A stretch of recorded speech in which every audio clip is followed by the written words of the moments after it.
रोजगार with Ankit application पर प्रत्येक रविवार को उत्तर प्रदेश पुलिस परीक्षा के लिए मॉक टेस्ट तो आता है। क्या तुम सबने यह मॉक टेस्ट दिया है? हमने मॉक टेस्ट दिया है। मेरा नंबर कितना आया है वीडियो के अंत में बताएंगे। लेकिन समझते हैं कि आज रविवार के दिन मॉक टेस्ट में यह कैसे प्रश्नों को अंकित भाटी सर ने तो दिया था कि सरल था, कठिन था या नॉर्मल था। तो इस हम समझे तो हिंदी तो सरल थी। मैथ जिसको पता है वो उसके लिए सरल है। जो जिसमें अगर रीजनिंग था तो रीजनिंग में जो मानसिक अभिरुचि इनका 13 से 15 प्रश्न आते हैं। तो इन्होंने मानसिक अभिरुचि में बस या तो पुलिस प्रणाली से प्रश्न पूछे थे या तो इन्होंने सामान्य ज्ञान संविधान से पूछ दिया था। जो मानसिक अभिरुचि के 13 से 15 प्रश्न आते हैं इन्होंने सामान्य ज्ञान या पुलिस प्रणाली से पूछ दिया था।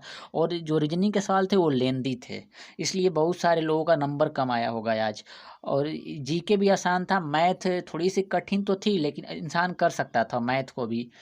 और हिंदी हिंदी एकदम नॉर्मल थी, कोई भी हिंदी कर सकता तो समझते हैं कि हमें कितना किस सब्जेक्ट में नंबर लाना चाहिए था। तो गणित में अगर एक पढ़ने वाला लड़का और एक एवरेज लड़का हो तो उसे 12 से 15 प्रश्न सही करने थे, कर देता वो। रीजनिंग में 40 से 45 प्रश्न सही कर सकता था वो बंदा। हिंदी में 20 से 25 प्रश्न नहीं, जीके में 20 से 25 प्रश्न सही कर सकता था। लेकिन वो हिंदी में 25 से 30 प्रश्न सही कर सकता था। इतना आसान चैप्टर था। अगर इस वाले को देखा जाए तो होता है 97 से 100 प्रश्न वो सही कर सकता है एक नॉर्मल लड़का। और यहाँ पे हो जाता है 115 प्रश्न। हम समझते हैं कि ये,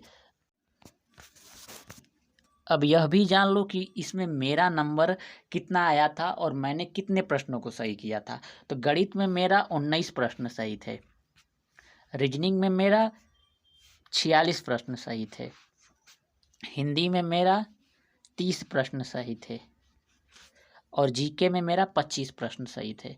पूरा 120 प्रश्न सही थे मेरे इसमें, और गलत हुए थे मेरे 10।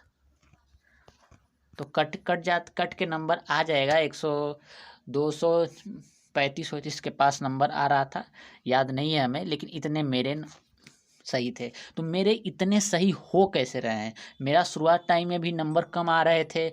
शुरू में जब पहला टेस्ट दिया था इनका तो हमारा लगभग 92 प्रश्न सही हुए थे, और आज इतना कैसे होगा मेरा? मैंने इतने दिनों से क्या किया? तो तुम्हारे पास भी समय कम है, तो कैसे हम इतने कम समय में क्या करें कि मतलब नंबर बढ़ जाए? तो समझते हैं हमने क्या किया था, वही आपको बताएंगे। आपको क्या करना है ना, 20 दिन को बांटना होगा। परीक्षा आज तो है 28 तारीख, और 16 तारीख तक इसको बांट दो 20 दिनों के अंदर में। तो कैसे बांटेंगे? 28 जुलाई 16 अगस्त तक बांट दो।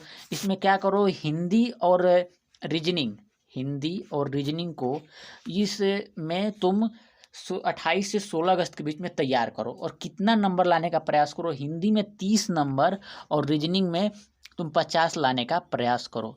इतने दिनों में तुम हिंदी और रीजनिंग को तैयार करो। जब ये तैयार हो जाएगा तो 7 अगस्त से 16 अगस्त के बीच, ये 7 जुलाई है, 7 जुलाई से 16 अगस्त के बीच में तुमको मैथ और जीके पर काम करना है। मैथ में कितना लाना है? 15 प्रश्न सही कर सको। जीके में कितना सही करना है तुमको? जीके में तुम 25 से ज़्यादा प्रश्न सही कर सको तो तुम्हारा सिलेक्शन हो जाएगा। अगर इतना सही करते हो तो वहाँ पे 80 हो जाएगा, और यहाँ पे हो जाएगा तुम्हारा तो 5 + 40 हो जाएगा। 120 प्रश्न सही कर लोगे। 120 प्रश्न तुम्हारा ये ऐसे और करते हो 2 भाग में बांट लो। इसने 10 दिन के अंदर तुम हिंदी को, रीजनिंग को तैयार करो, और इस 10 दिन के अंदर तुम मैथ को और जीके को तैयार करना। अब कैसे पता चले कि कौन सा चैप्टर हमें कमज़ोर है? तो सुबह तुम उठ कर ना एक मॉक टेस्ट दिया करो। मॉक टेस्ट देने के बाद जो चैप्टर तुमको नहीं आ रहे हैं हिंदी और रीजनिंग में, उस चैप्टर को उस पूरे दिन पढ़ो। अगले दिन फिर नया मॉक टेस्ट दो, और उसमें जो तुमको नहीं आ रहे हैं उसको फिर से पढ़ो, और 10 दिन के अंदर हिंदी और रीजनिंग को तैयार कर दो।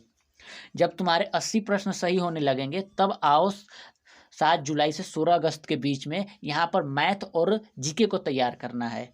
देखो अगर बढ़िया से पढ़ोगे तो तैयार हो जाएंगे। ये 80 प्रश्न तुम्हें दे देंगे और यहाँ पे अगर मैथ तुम्हारी सही है तो 20 भी मैथ तुम सही कर सकते हो। जीके थोड़ा सा अगर नॉर्मल आता है जैसे फरवरी में आया था तो तुम 25 से 30 प्रश्न सही कर सकते हो और आराम आराम से सिलेक्शन तुम्हारा हो जाएगा।